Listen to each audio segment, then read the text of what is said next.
irrational, what happens? We're curious. So here we have to know what the definition of rational means mathematically.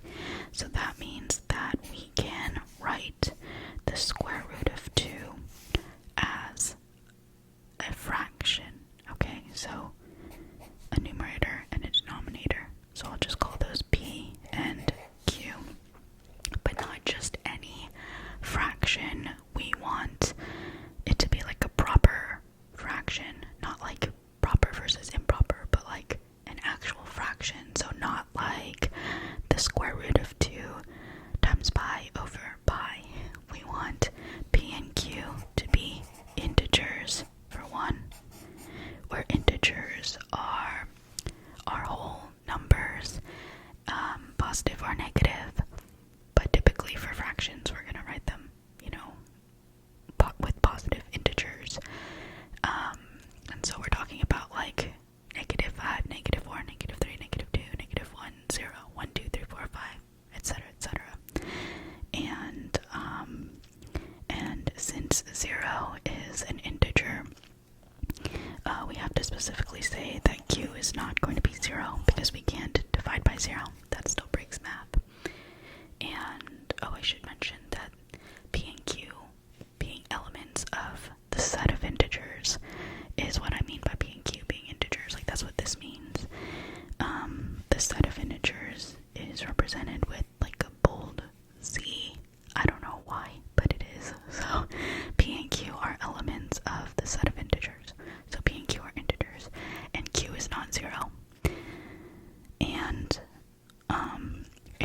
lastly, our condition here is that this fraction is fully reduced. So we're saying if the square root of 2 is rational, it is possible to write the square root of 2 as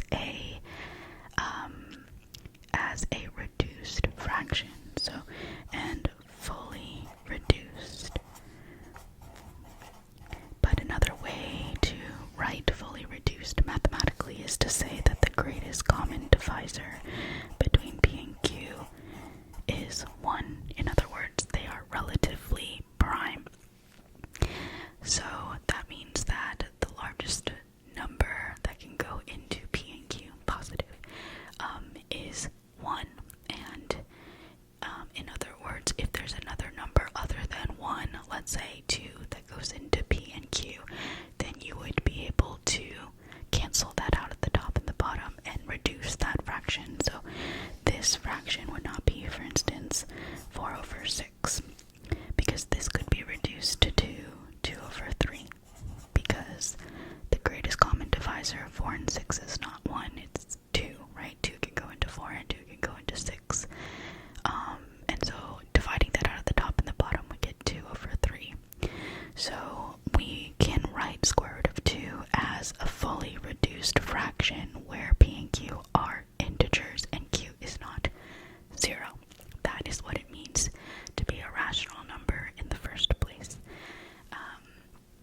And so we can just use this definition here. The reason I want to go through these conditions is because if you were to read someone else's proof or maybe copy some notes in class, if you were to just write this step, it might not make sense to you later on, because sometimes when you're proving by contradiction, the contradiction comes in these conditions. So it is important to, when you make an actual statement here or a step, that you do keep in mind what conditions need to be satisfied for your definitions. Okay, so hint hint wink wink for this question. So here we have the square root of 2 can be written as a reduced fraction, basically. So then I'm going to move this around algebraically a bit. So I'm going to multiply by Q, move this over here, and get that P equals the square root of 2Q. Okay, and then because I have a square root of 2 here, I'm going to square both sides just to get rid of it. So I would have P squared is P squared. The square root of 2 squared is 2.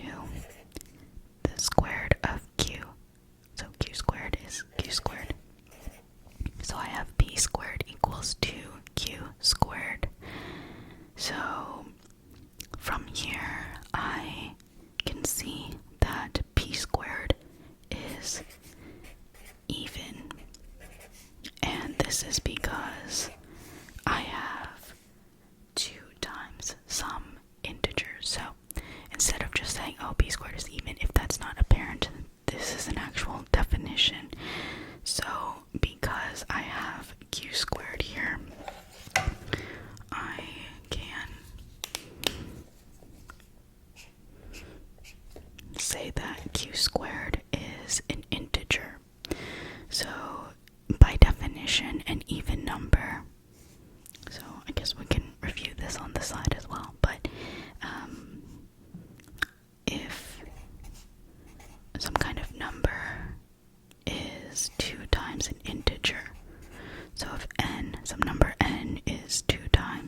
is even. So here we have p squared is even, and that means that p is even. And so in the beginning of the video, I said that there was a little step that may or may not be obvious enough. So this is that step. Sometimes people kind of hand wave this part, just say, oh, well, if p squared is even, then p must be even. You can kind of explain the logic there, kind of justify it on the side if you want to. But we are going to do a little side mini proof. You can call it a lemma, I suppose. Like a little side thing that we can refer to for this step. So I'll just say here that this part is kind of up to you whether you think that that is clear enough or not. But if p squared is even, then p must be even, and we'll come back and kind of fill in that part after we finish off this proof, just so we don't get too sidetracked here. So if we have p is even, then p can be written, again by this definition of even, p can be written as 2 times some integer. So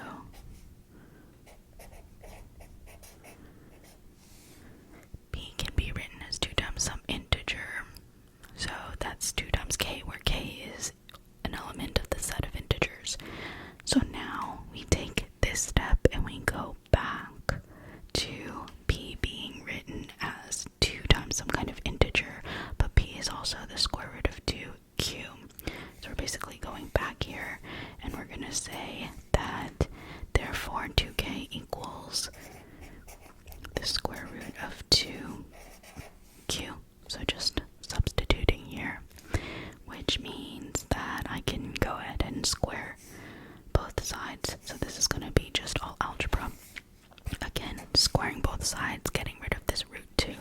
So 2 squared is 4, k squared, square root of 2 is 2, square root of q, or no, q squared is q squared, literally. And here we never have to worry about anything. You know, there's no plus in between anything, so we can literally square each part because it's all multiplication. And then we can divide by 2 to simplify this, clean it up a little bit. So divide by 2, and we get that q squared equals 2 times k squared. And again, this means that we have an even number again, so it's a similar reasoning here. We have that before we had p squared equals 2q squared, so here we have q squared equals 2k squared, and k is the same integer here. This k is that k, so k squared is an integer. And so by the same definition of the k squared is an integer, because the set of integers is closed over multiplication. So if k is an integer, k squared is an integer, q squared can be written as 2 times an integer, which means that q squared is even.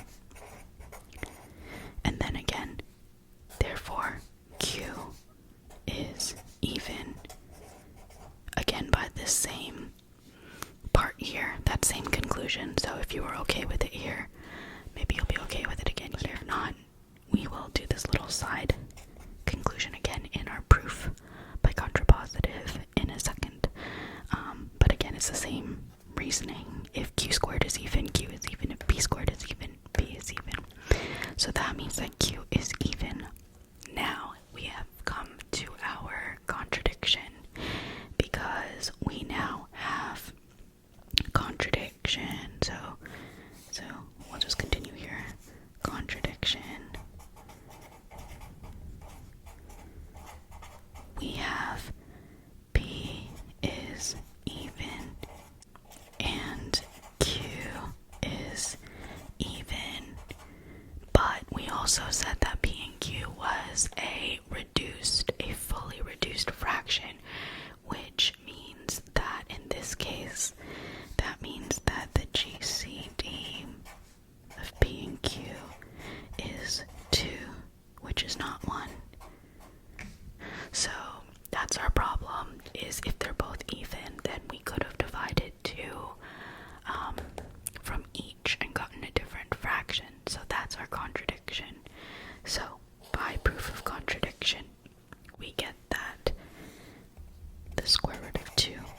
must be irrational. Q-E-D. Isn't that cool? So basically, we suppose that the square root of 2 is rational. By definition, it means that we have a fully reduced fraction, p over q. Doing a bit of algebra here, and our definition of even, we see that p squared is even, and therefore p has to be even. Knowing that, using the definition of even, we know that there is an integer k, such that I can write p in terms of equals 2 times that integer k. If we substitute that back into the given information about p and q, it leads to us also getting that q squared is even, and therefore q is even. And that's a problem, because if p and q are both even, then our original fraction was not fully reduced. And that is where our contradiction actually lies, in our conditions here. So that's why it's important, instead of just only writing p over q, to write that it is a fully reduced fraction, because that's where the contradiction comes in. Does that make sense? Nice. I love this kind of stuff. It's so much fun. So now the little sort of the star bit, maybe a lemma. You could just say like by lemma and then kind of prove it on the side if you want to. I want to actually go ahead and write it out a little bit, or just kind of briefly, because it's an example of proof by contrapositive. So we kind of will do this on the side, and the side thing to prove is that if n squared is even, then n is even. So this is what we're really concluding here, right? And so you can try numbers in your head, and you can say, well, 36 is even, so, and that makes p 6, and 6 is even. But like we said in the proof technique video, having a bunch of examples doesn't actually prove this. So we're going to go ahead and do this, and we're going to do this by proof by contrapositive. Proof by contrapositive. So in other words, this is if p, then q, right? So if n squared is even, then n is even. By contrapositive, I'm going to say if n is not even, then n squared is not even, and if it's not even, it's odd. So I am going to show if n is not even, aka odd, then n squared is not even, aka also odd. So if not p, then not q. Okay, so actually I ran out of room here, so I'm going to go ahead and grab a sheet of paper.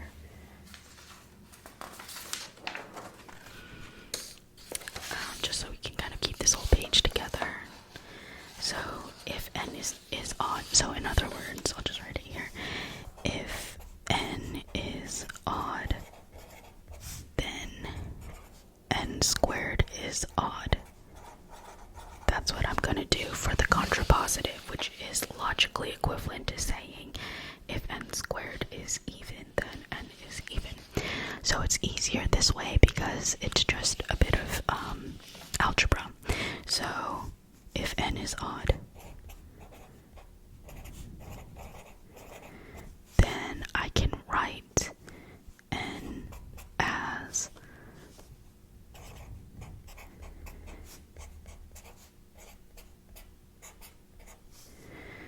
2k plus 1, where k is an integer. So before, when we said an even number was a number that can be written as 2 times an integer, for an odd number it's 2 times an integer plus 1, right?